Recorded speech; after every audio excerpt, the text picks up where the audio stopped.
Good morning. Oh, did you hear the thing that said this meeting is being recorded, or is that just me? Yeah, I think it's just a default setting now for Zoom. As for other meetings, I've seen that pop up. Oh, okay. Every time we record sessions in the STEM Center, it interrupts whatever I or the student is saying. Oh, all righty. Well, let's see. Today we'll get into energy. I still have to record a video to redo those last two momentum problems we looked at yesterday. And if I do that, I could actually look up the mass of a fluorine 19 atom and not have to approximate it. So, but I'll do that later. Today we will start energy though, and the relativistic version of energy. So this will be a new mix.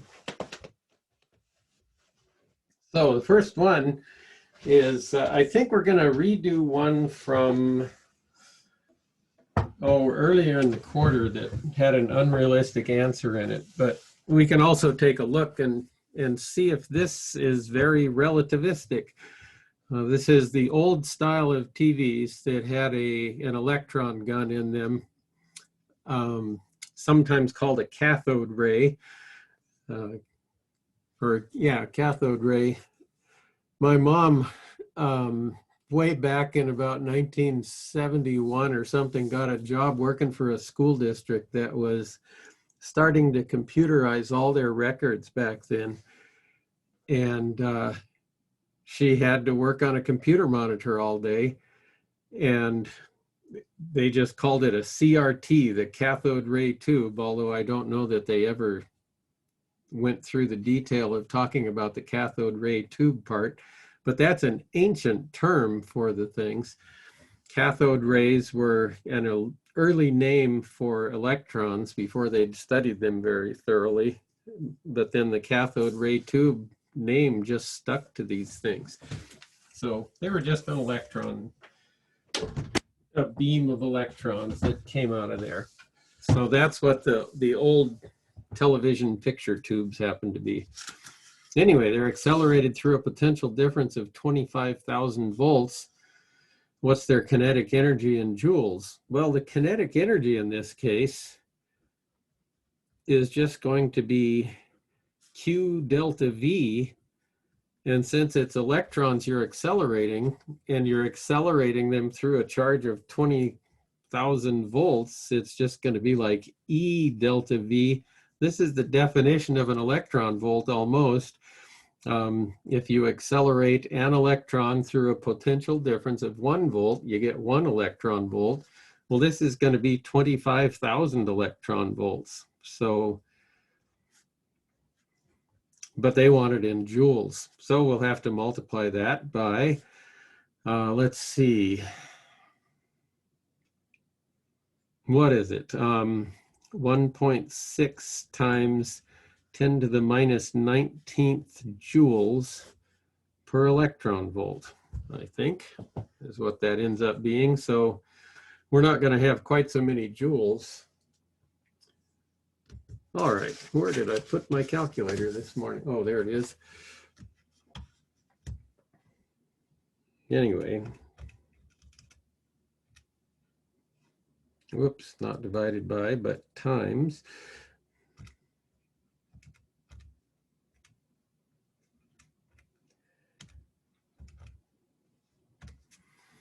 And it's about, the kinetic energy here is 4.0. Yeah, I guess that's about it. Yeah, we've only got 2 sig figs.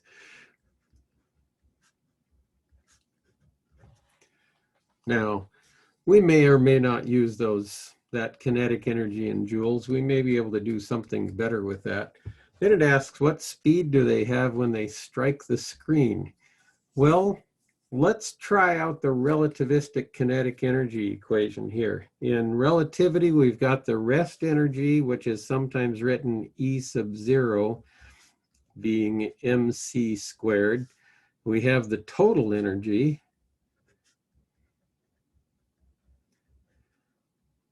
which is gamma mc squared. And then we'll have the kinetic energy, which is the difference between those two. And we haven't done anything with these yet. So it's equal to gamma minus 1 times mc squared. And so maybe we can do something with this. By the way, there's a file that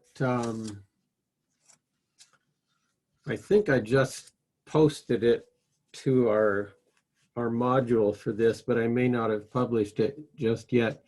But it's got the properties of some particles, and it has the rest energy of the proton, the neutron, and the electron in there, and then their masses in kilograms, and their masses in MeV over c squared, which is something that I had to get used to in graduate school. That's just the way that they're expressed. And those are units of mass, because you divide an energy by the speed of light squared, and you get a mass. If you think energy divided by speed of light squared, you will get a mass. So it's kind of weird. That wasn't the weirdest unit we used. The weirdest one we used was, time was measured in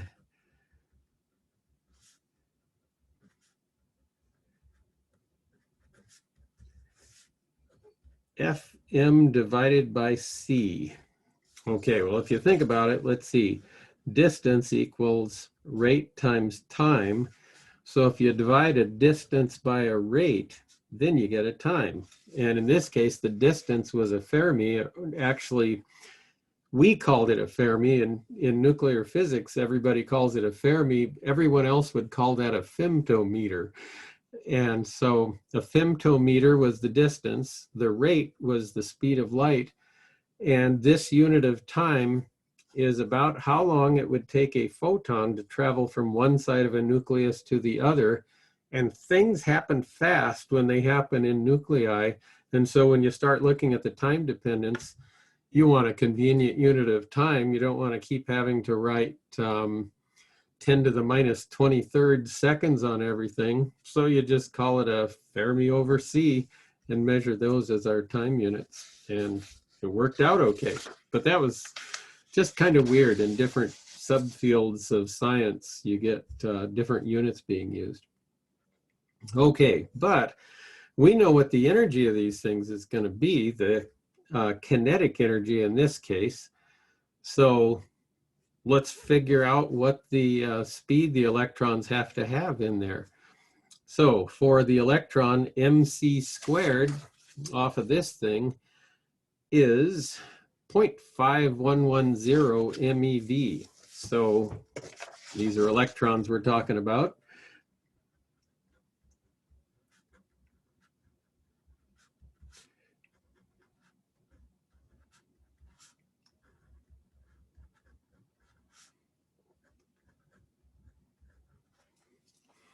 Okay, and in this case, the kinetic energy that they have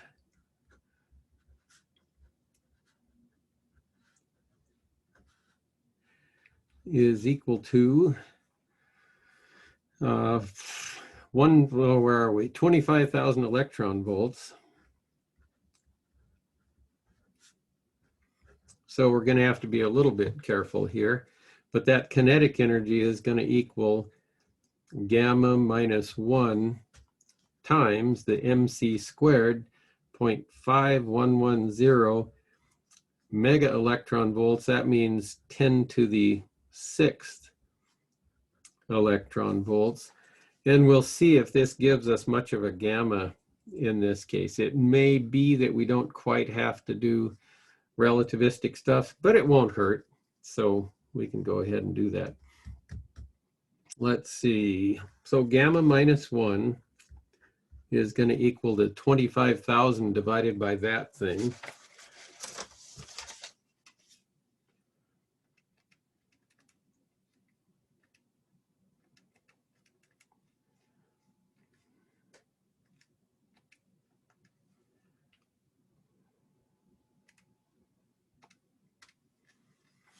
which ends up being about 4.9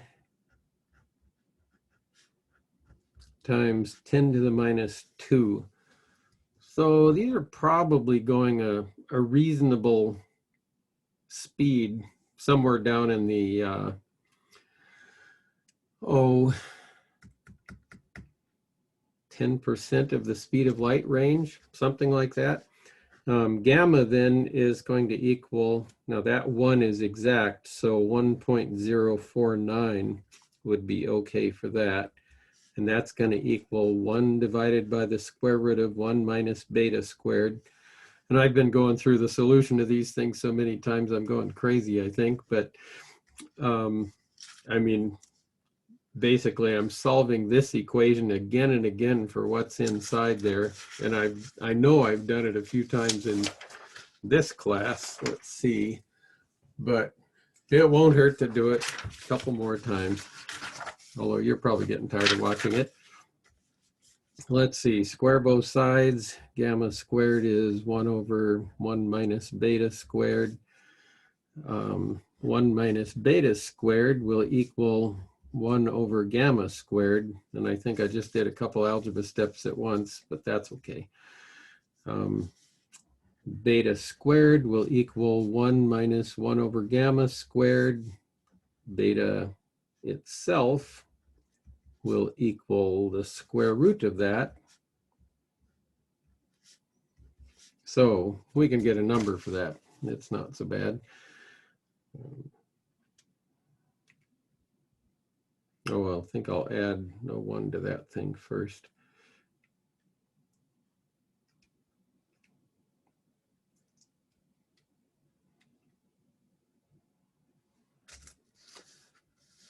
Yeah, okay, so there's my gamma.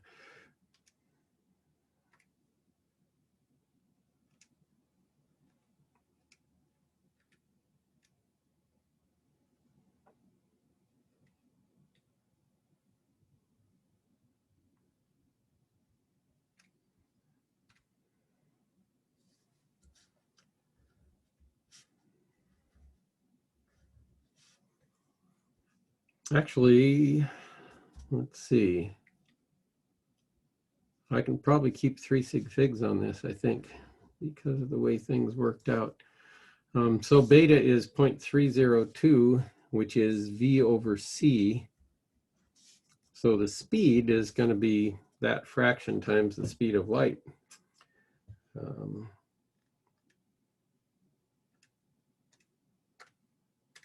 Although 0.302 C is good enough for me, but I would get 9.06 times 10 to the 7th meters per second. So that's a pretty good clip.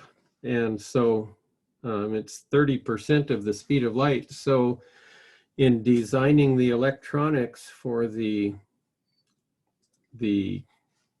interior of that thing, you would definitely have to take into account the fact that those electron paths aren't going to bend as easily as if you could treat them classically.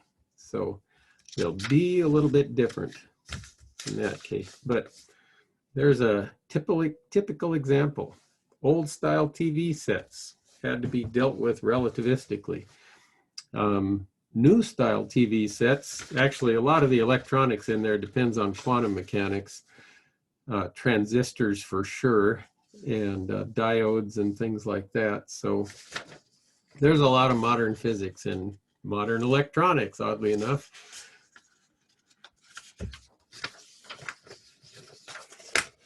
Okay, here's one that's even crazier maybe.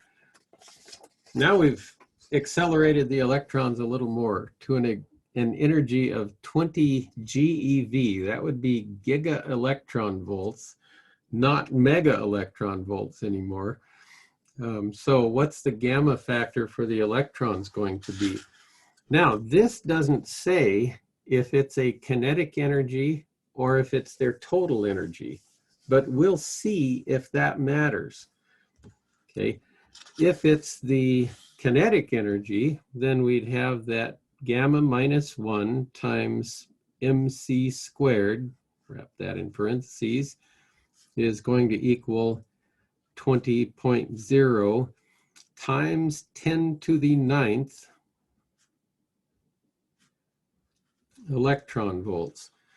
Well, the MC squared for the electrons, coming back to my sheet here, is 0.5110, or 0.511 is good enough. We've got 3 sig figs here. 0.511 times 10 to the 6th electron volts. So I'll have gamma minus 1 times 0.511 times 10 to the 6th EV is equal to 20.0 times 10 to the 9th EV. And I think what you can see is got factor of 10 to the 9th here and 10 to the 6th here, and we're dividing by 0.5. So there probably isn't going to be enough difference between gamma and gamma minus 1 to worry about it here, but we'll just see. I'll take the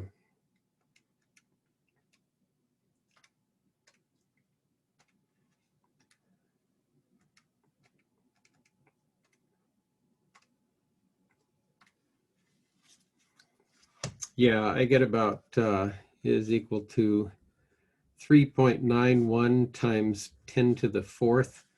And so, yeah, doesn't matter if this is gamma minus 1, if this is the total energy, or if it's the kinetic energy.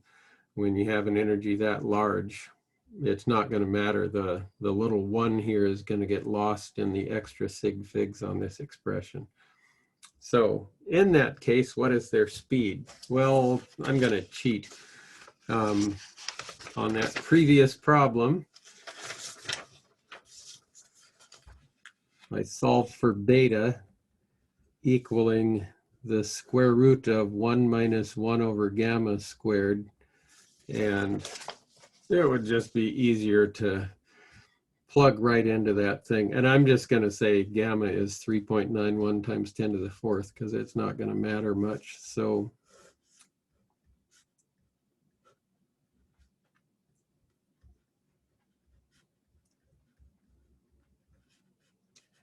and that's a pure number. So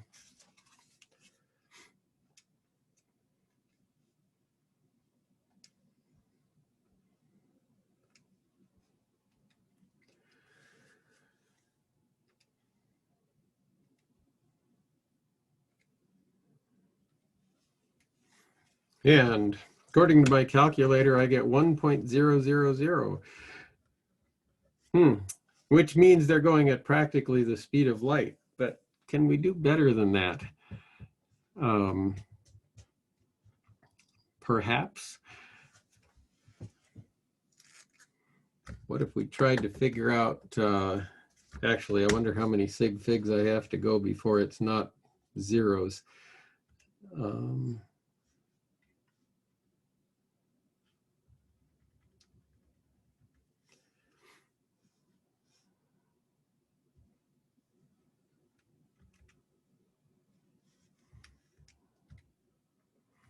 Okay. Well, 9.99, oh boy, lots of them. Let's see. What could we do to fix that?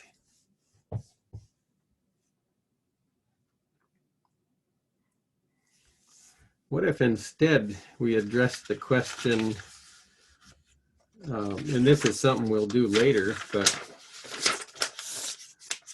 we asked the question, what is the difference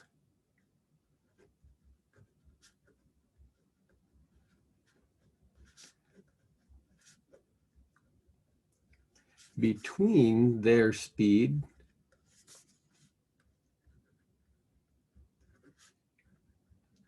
and c, the speed of light?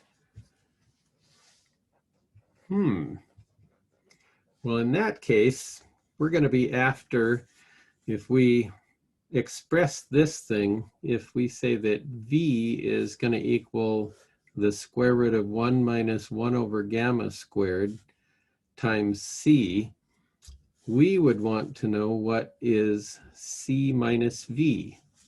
Okay, we don't expect the speed to be quite at the speed of light, but we'd be interested in that, which would equal c times 1 minus the square root of 1 minus 1 over gamma squared.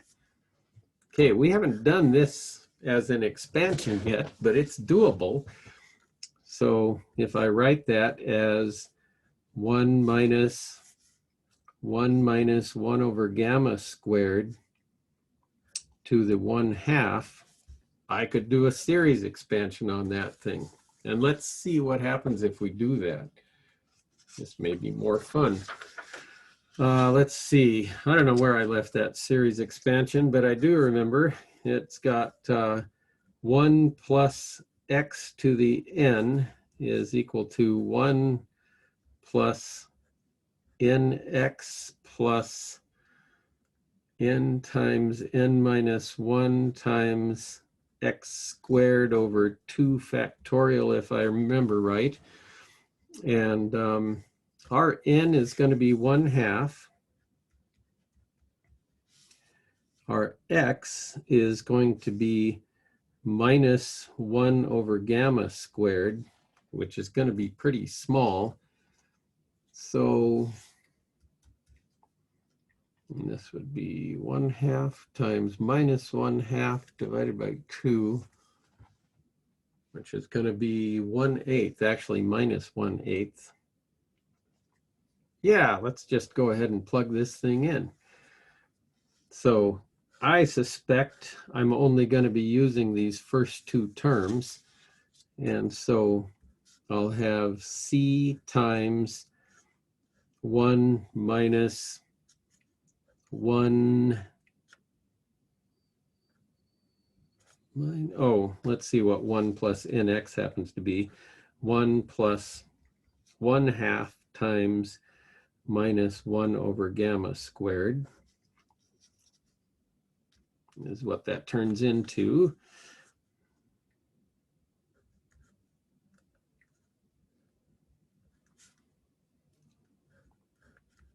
Which ends up being c times 1 over 2 gamma squared, I think. But let's see what 1 over 2 gamma squared happens to be and compare it to gamma, I don't know, whatever it happens to be. 3 times 10 to the 8th divided by 2 times, I forgot what gamma was, 3.91 times 10 to the 4th squared.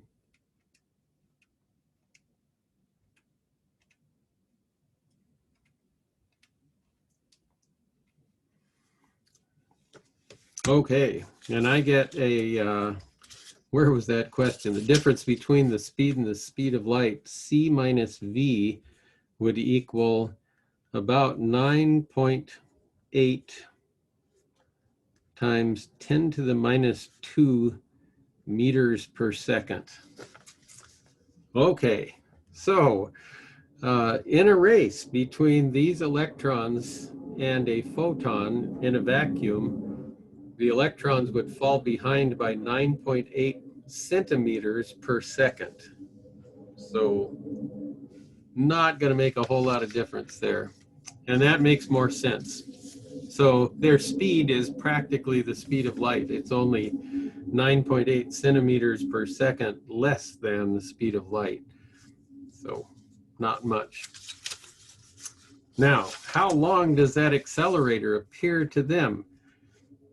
This is the idea of length contraction. Moving lengths appear shortened along their direction of motion, and the apparent length is their proper length divided by gamma.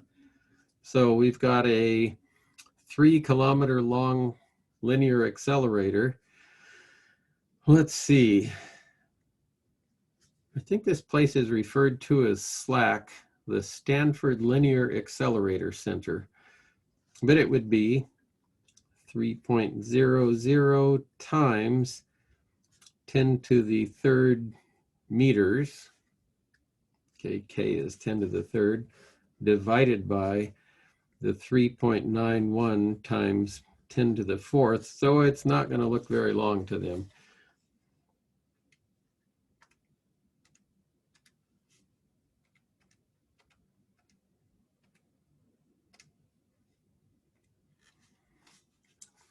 Yeah, it's going to look about 7.67 times 10 to the minus 2 meters. So not very long.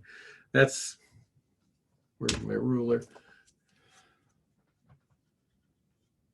It'll look about this long to those electrons that are racing past the thing like that. If only electrons were capable of thought. But I think it takes a little more circuitry than that to generate thoughts. So there's a typical energy one anyway, or maybe not so typical. I don't know.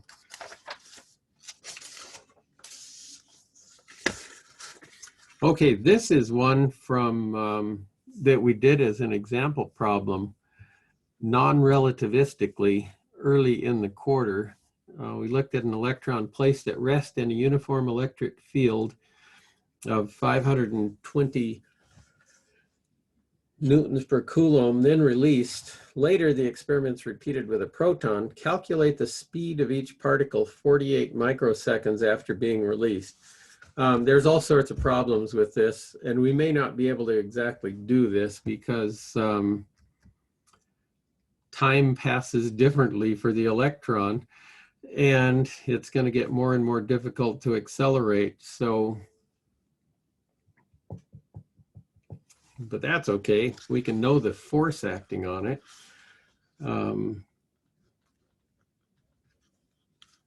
That's going to equal QE. Now, we might be able to do this thing or not. Nope, it's going to vary.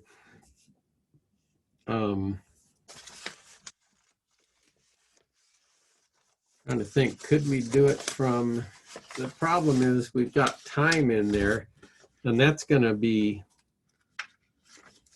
difficult to deal with.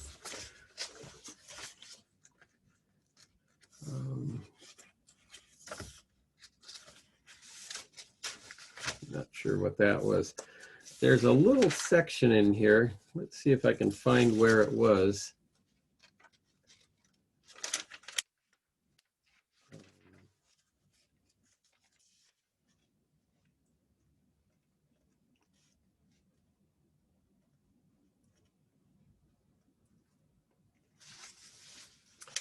Yeah, it's got,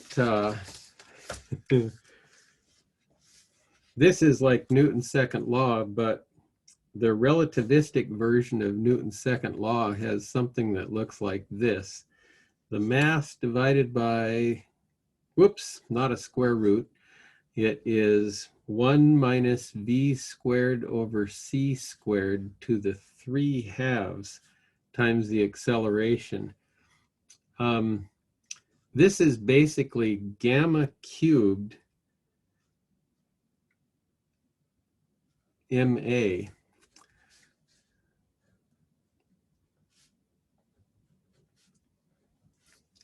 And the problem is, as the particle gets sped up more and more, gamma changes, which means the acceleration isn't constant anymore, and it depends on speed in a pretty complicated way. So that's something that's going to be hard to deal with. We don't know where the particle is going to be 48 microseconds after being released. And so this problem that we treated so glibly when we did it, well, I'll show you how glibly we treated it. We just said F equals QE equals MA. So the acceleration of that electron would just be QE over M. It's that many newtons per coulomb. So we'd have 1.60 times 10 to the minus 19th coulombs times 520 newtons per coulomb. And then we divide by the mass of the electron, which On this sheet, 9.11 times 10 to the minus 31st kilograms, and that's in the bottom of a fraction. We're going to get a big acceleration here.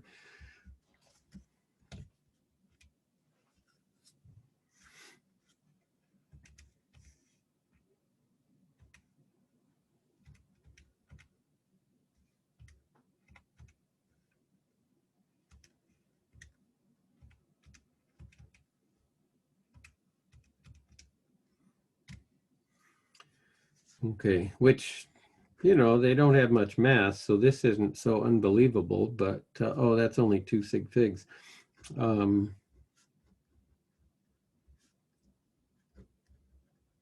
So there's the acceleration, and then if we tried to use our standard acceleration equations, v naught plus at, well, v naught is 0. It says it's placed at rest, so it's just going to be at. So 9.1 times 10 to the 13th meters per second squared times 48 microseconds. That's times 10 to the minus 6 seconds. And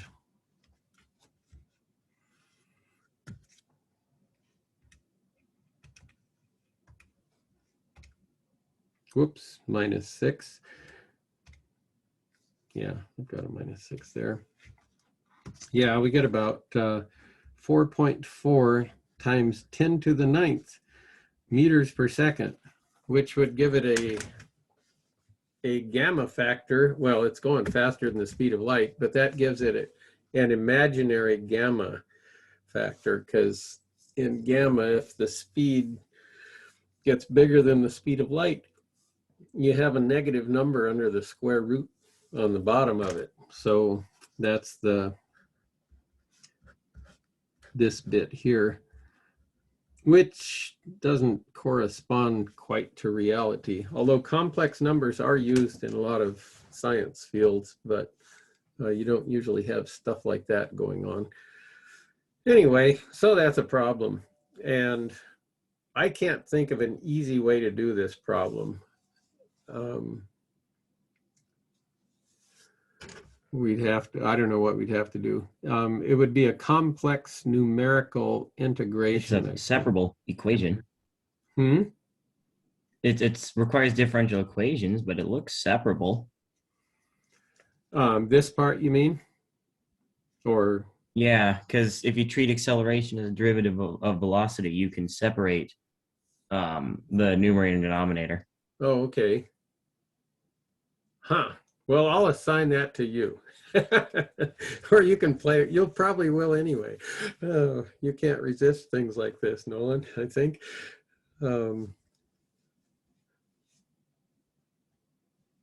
Yeah, but I don't know. Something that complicates it is it's going to have a T in it.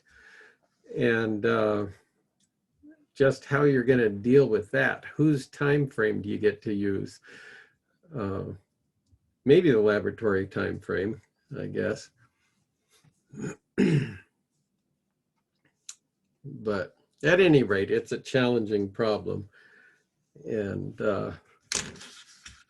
not so simple. I'm not sure why I included it here, except to show that how complicated it could be. So I'm going to pass on that for now. Here's one of my favorite problems, though. We've already done one very similar to this today, but cosmic ray protons have been detected that have kinetic energies equal to 50-mile-an-hour baseballs, and calculate gamma for one of these protons. Now, here's how they happen to be detected. And this is one of those examples of kind of citizen science, and I don't know if you've ever heard that term before.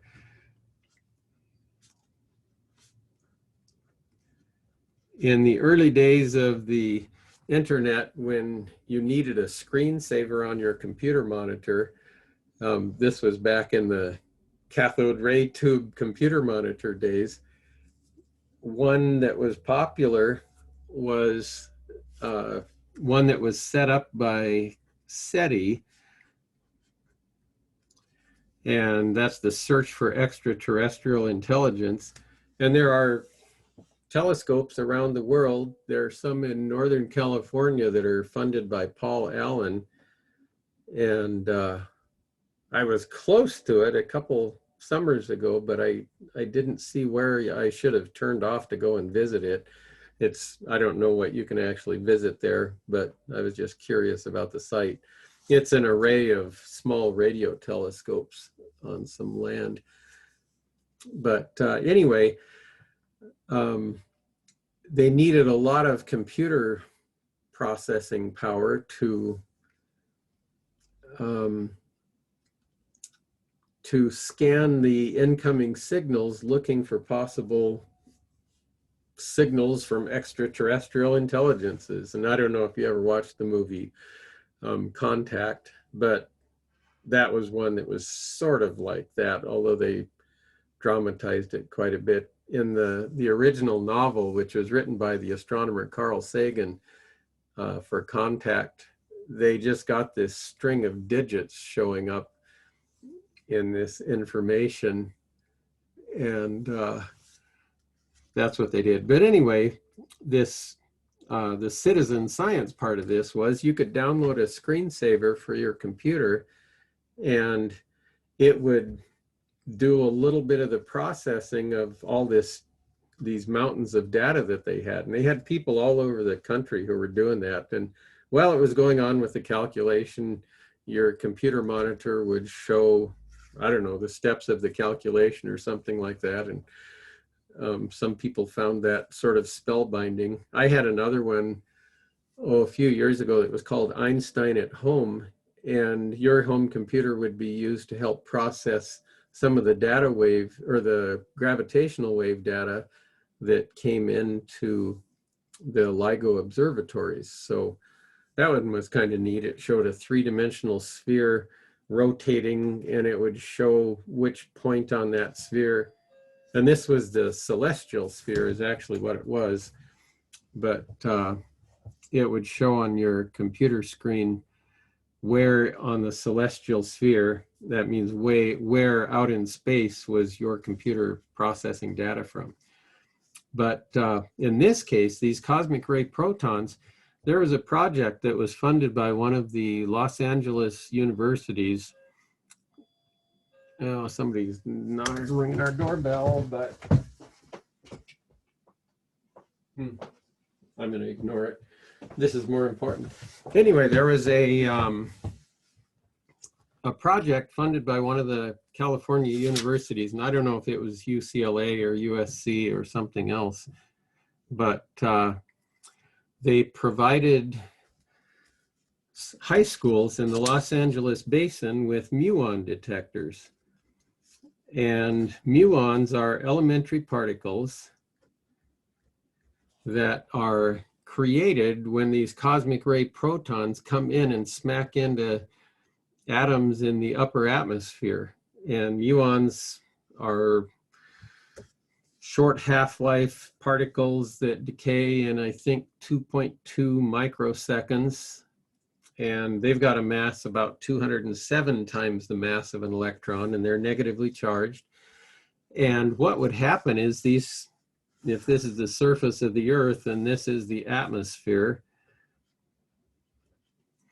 these cosmic ray protons would come in, smack into a nucleus high in the atmosphere, and in a rather violent collision, they could create a few muons in one single collision, and then those muons are so high energy that they can make more. And if there's enough energy in the initial particle that comes in, there can be a whole shower of muons that get generated by the time you get down to Earth. And what they would have is in these muon detectors that are scattered around the Los Angeles basin, they'd have a simultaneous burst of muons showing up in these detectors.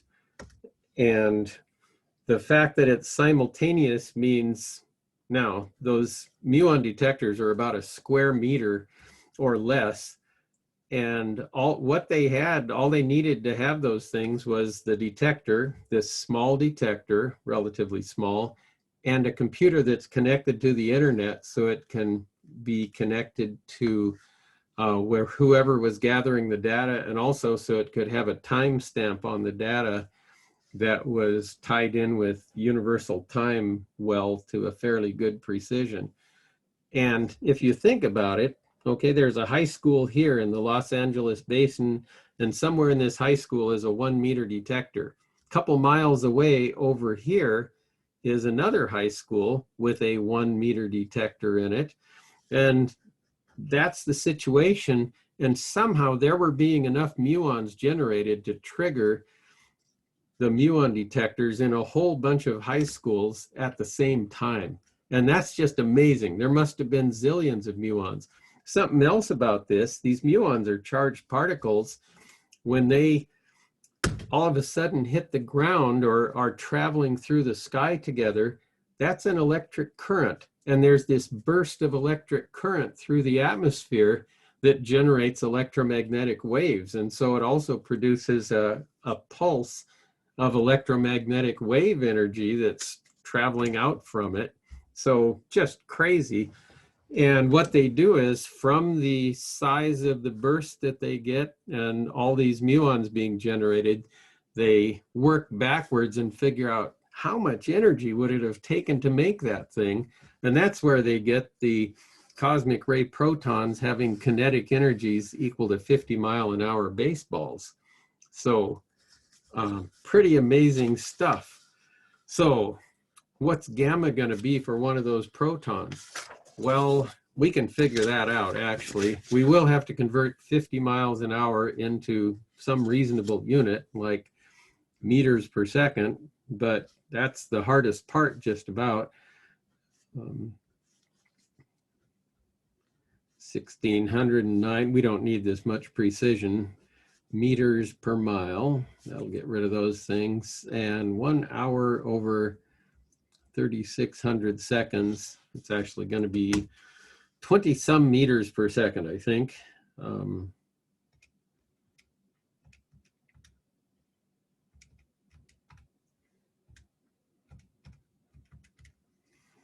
Yeah, we'll just say 22 meters per second. That's pushing the precision here a little bit, but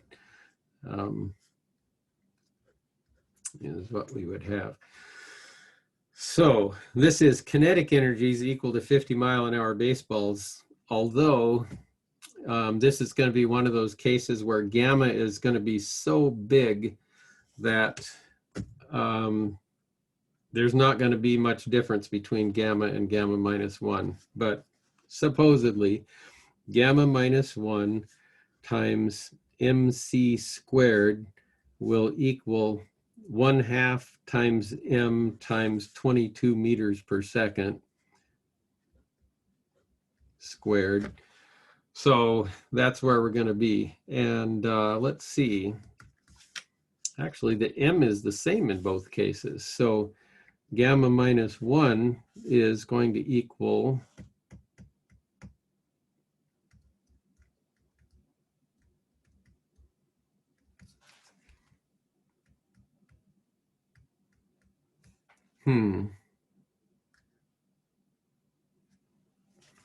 I'm not so crazy about that. Let's see. Oh, this has to be the mass of a baseball. Whew, that's going to make a difference. This is the mass of a proton.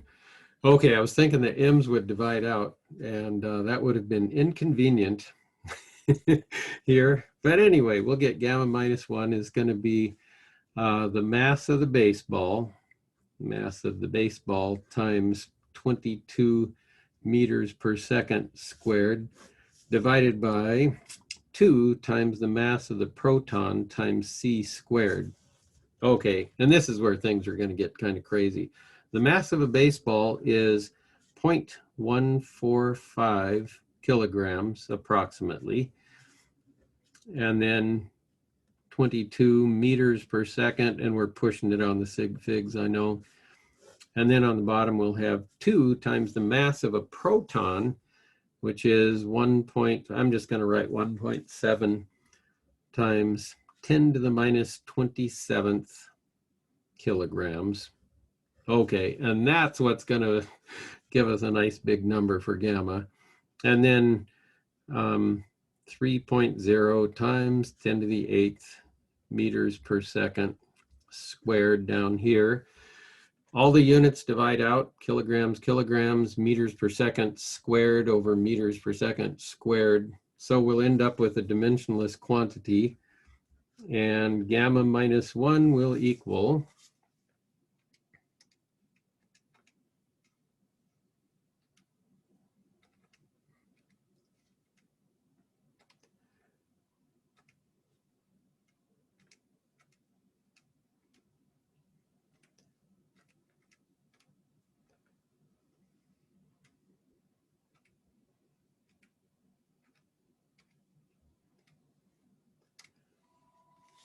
okay, I get a pretty big value of gamma here, about, and I think the one's going to get lost. I get about 2 times 10 to the 11th. Okay, so that's even bigger than the other gamma we had. And so I think we can ignore the minus 1 on there. So there's gamma. And what's the difference between the speed of these protons and the speed of light? Okay, well, if we solve for beta on this thing, which we've done a time or two today, I think we ended up with, now I forgot, what was it? I think it's not 1 over the square root of, there it is. It's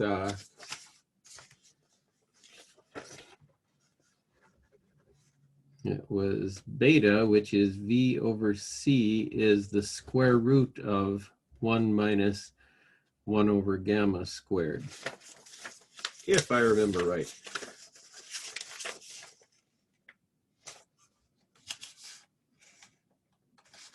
Pretty sure. I've got so many pieces of paper going here today.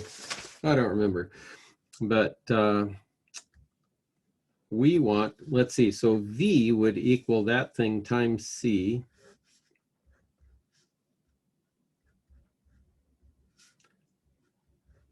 And we want the difference between this speed and the speed of light. So C minus V is going to equal, we did this once today, 1 over the square root of 1 minus 1 over gamma squared.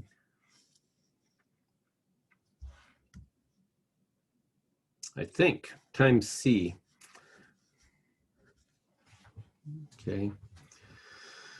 So, because that's V. Yeah, we just have to do an expansion on that thing. And I'm pretty sure it's going to come out to our usual thing there, that 1 plus x to the n is equal to 1 plus nx plus the additional terms, which are going to completely disappear in this case. And so for us, again, n is equal to 1/2, x is equal to minus 1 over gamma squared. And so this C minus V will equal 1 minus, and I'll just do the first 2 terms in this series, which is 1. It will have a minus in it because the x is minus 1 over gamma squared, but 1/2 times 1 over gamma squared. And let's see, I need one last parenthesis there. This ends up being, whoops, times C. C minus V is going to equal 1 over 2 gamma squared times C. If you carry through here, 1 minus 1 is 0. So the contents of the inside of these parentheses just end up being 1 over 2 gamma squared. And then I'm multiplying that contents by C. So 1 over 2 times, where was our gamma value? 2 times 10 to the 11th. Oh, we can do that in our heads. It's 4 times 10 to the 22nd times C.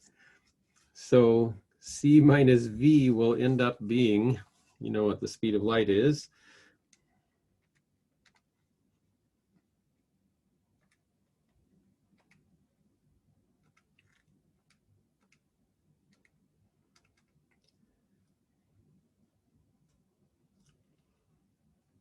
Yep, I think I squared that.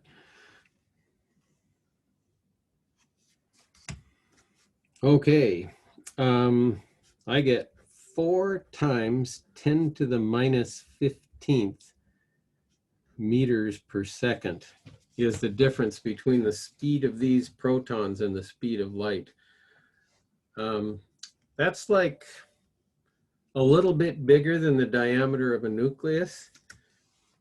They'd have to go for, let's see, 2.5 times 10 to the 14th seconds just to travel a meter.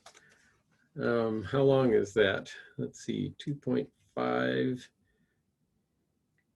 times 10 to the 14th divided by,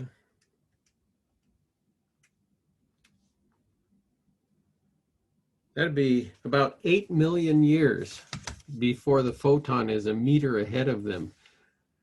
The weird thing is, what in the world could accelerate a proton to that energy? And we don't know, but we suspect possibly matter that's falling into a black hole and gets ejected out along one of the jets that come out of there, or maybe a supernova explosion or a hypernova explosion, something like that. They don't show up very often. It's just every once in a while. And I don't know how often it happens to be, but they'll have these events. So this is just crazy. But we did a couple things today where we figured out the difference between something going really fast and the speed of light. And that's more or less the process you'd have to follow if you get a gamma value that's big. Like in this case, that's crazy big. Even a gamma of 1,000, it would be probably easier to go through this to figure out the difference between the speed of something and the speed of light. 1,000 for gamma is still a pretty big value, and it's going to have a whole bunch of nines strung together before you start seeing things that are not 9 on its fraction of the speed of light. So 0.9999 something or other times the speed of light. So, okay, pretty crazy stuff. Tomorrow, I think we may look at the relativistic Doppler effect. And then on Thursday, just spend a day kind of qualitatively looking at the general theory of relativity. And then I think we can access a film on the search for gravitational waves at LIGO. We don't get to do a field trip of it this year, which is too bad. It's an amazing place, but they're not open for field trips yet. So if you're around next year, you might be able to do it. But anyway, that's where we are for today. Kind of checked out relativistic energies. Well, I was looking on the class page and I didn't see the new homework assignment posted, so Oh, shoot. I don't know if it's not visible for students, but if it's up on your end, Let something me like that. see if I actually, man, I was doing so many things on the computer yesterday.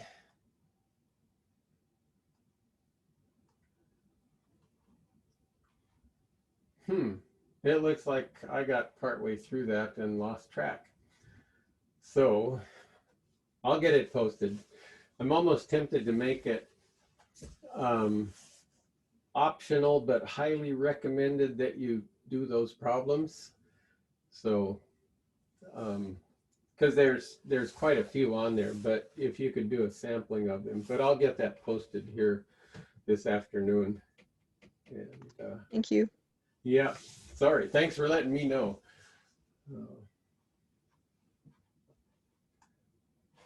All righty. I'll see you tomorrow.